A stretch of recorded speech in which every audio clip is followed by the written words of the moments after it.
مقصد سوال کرنا آدھا علم ہے، لیکن آپ اپنے علم میں اضافے کے لیے سوال کریں گے. آپ بحث کے لیے اور نئے سے نیا دروازہ کھولنے کے لیے اور پہیلی کے لیے سوال نہیں کریں گے. کثرت سوالات اور لا یعنی سوالات ان کو پسند نہیں کیا نبی پاک علیہ السلام. صحیح مسلم میں حدیث ہے، ایک موقع پر کچھ لوگوں نے بلا وجہ اور بعض سوالات کثرت سے کرنے شروع کر دیے تھے تو حضور ناراض ہو گئے. حضرت انس بن مالک فرماتے سرکار منبر پہ بیٹھ گئے، فرمایا پوچھو کیا پوچھنا. ایک شخص نے کہا حضور میرا باپ کون ہے؟ فرمایا وہی جس کی طرف تو منسوب ہے. ایک نے پھر اپنی انجام کے بارے میں پوچھا تو پھر بات کچھ اور ہونے لگی تو حضرت عمر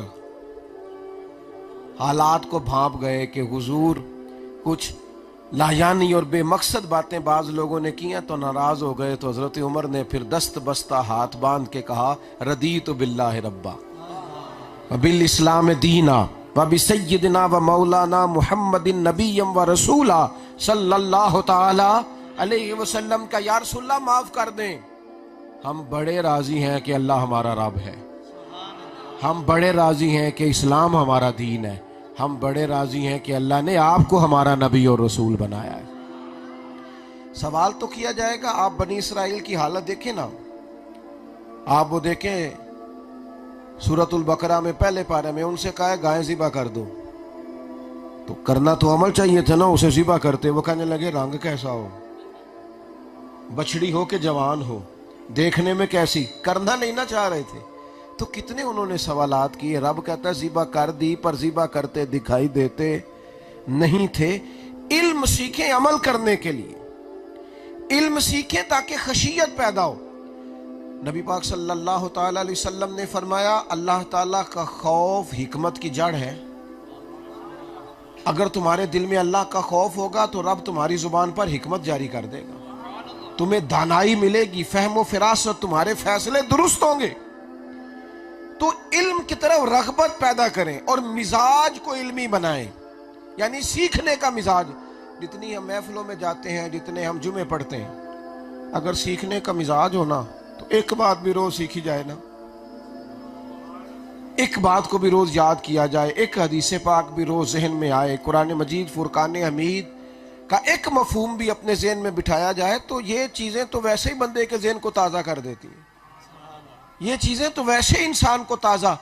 ہمارے ہاں یہ ہوا ہے کہ چونکہ خشیت والا علم نہیں، علم سیکھتے ہیں لوگ معلومات کے لیے. اور آج کل تو ویسے بھی میرے ملک میں تو سب سے بہترین کام ہے تجزیہ کرو، تبصرہ کرو، چینل بناؤ، بحث کرو، کوئی نئی سے نئی کہانی چھیڑو. بس میلہ لگا ہوا ہے، اللہ جانے کون کیا کہہ رہا ہے، کوئی سمجھ نہیں آ رہی، چل رہا. یہ مزاج مہذب قوموں کا نہیں ہوتا. رات کو 4 لوگ ٹی وی پہ بیٹھتے ہیں، 4 مختلف قسم کے لوگوں کو لائن پہ لیتے ہیں. جتنی لڑائی زیادہ ہو جائے نا ان 4 سیاستدانوں میں، اتنا پروگرام زیادہ دیکھا جاتا ہے. یہی کچھ ہو رہا ہے.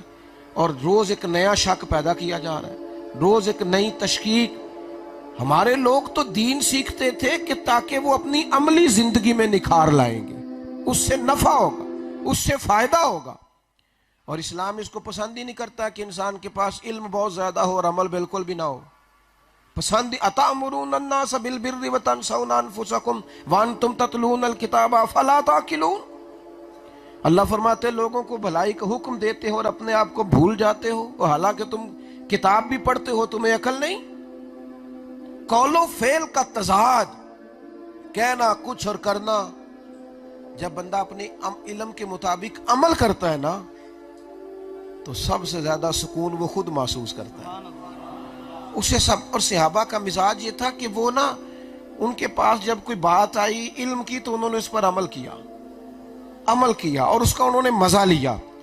ہمیں سالوں ہو گئے لا یعنی گفتگو، بے مقصد سوالات. کوئی وہ ہمارے ایک بزرگ ہیں، سمجھانے کے لیے ایک دن کہنے لگے، میں ایک جگہ تقریر کرنے گیا تو ایک بزرگ نے مجھے روک لیا. وہ کہنے لگے مولوی صاحب تقریر تاں کرن دینی، پہلا میرے سوال دا جواب دیو. کہتے میں نے کہا سوال کیا ہے؟ کہنے لگے یہ پوچھنا ہے کہ حضرت آدم اور جناب حوا کا نکاح کس نے پڑھایا تھا. کیا سوال ہے یہ، اور کیا اس کا مقصد ہے؟ یہ پہیلیاں یاد کی ہوئی ہیں صرف اپنے آپ کو بچانے کے لیے. اس طرح تو مہذب قومیں آگے نہیں نہ بڑھتی. اپنے عمل میں بہتری لانے کے لیے صحابہ کے پاس جب کوئی چیز آئی نا، آیت نازل ہو گئی لن تنالوا البر حتی تنفقوا مما تحبون، تم ہرگز بھلائی کو نہیں پہنچو گے جب تک اپنی پیاری چیز راہ خدا میں خرچ نہ کرو۔ آیت نازل ہو گئی۔ اب انہوں نے اس کو پڑھا ہوگا، سنا ہوگا، ہم سمجھتے ہیں شاید ہماری طرح بس لیا، کچھ دیر اس کا ذوق لیا اور چھٹی ہو گئی۔ یہ نہیں ہوا۔ ایک شخص کو کہتے ہیں مجھے گھوڑا بڑا پیارا تھا اپنا، جب میں نے آیت سنی تو میں گھوڑا لے کے دروازہ رسول پہ حاضر ہوا، حضور مجھے بڑا پیارا ہے، اللہ کے راستے میں قبول کر لیں۔ حضرت ابو طلحہ انصاری رضی اللہ تعالیٰ عنہ کے پاس باغ تھا، فرماتے ہیں وہ میں نے بڑی محبت سے بنایا تھا، سوارا تھا، سینچا تھا، پیار تھا۔ قرآن نازل ہو گیا، اب میرا دل کر رہا تھا کہ میں نہ اس پر عمل کروں۔ میں نے یہ سن لی ہے نا آیت کہ پیاری چیز خرچ کرنی ہے، میں نے چاہا اب عمل کروں۔ مجھے وہ باغ پیارا تھا، میں نے اپنے ہاتھوں سے اس میں پھل پھول لگائے تھے۔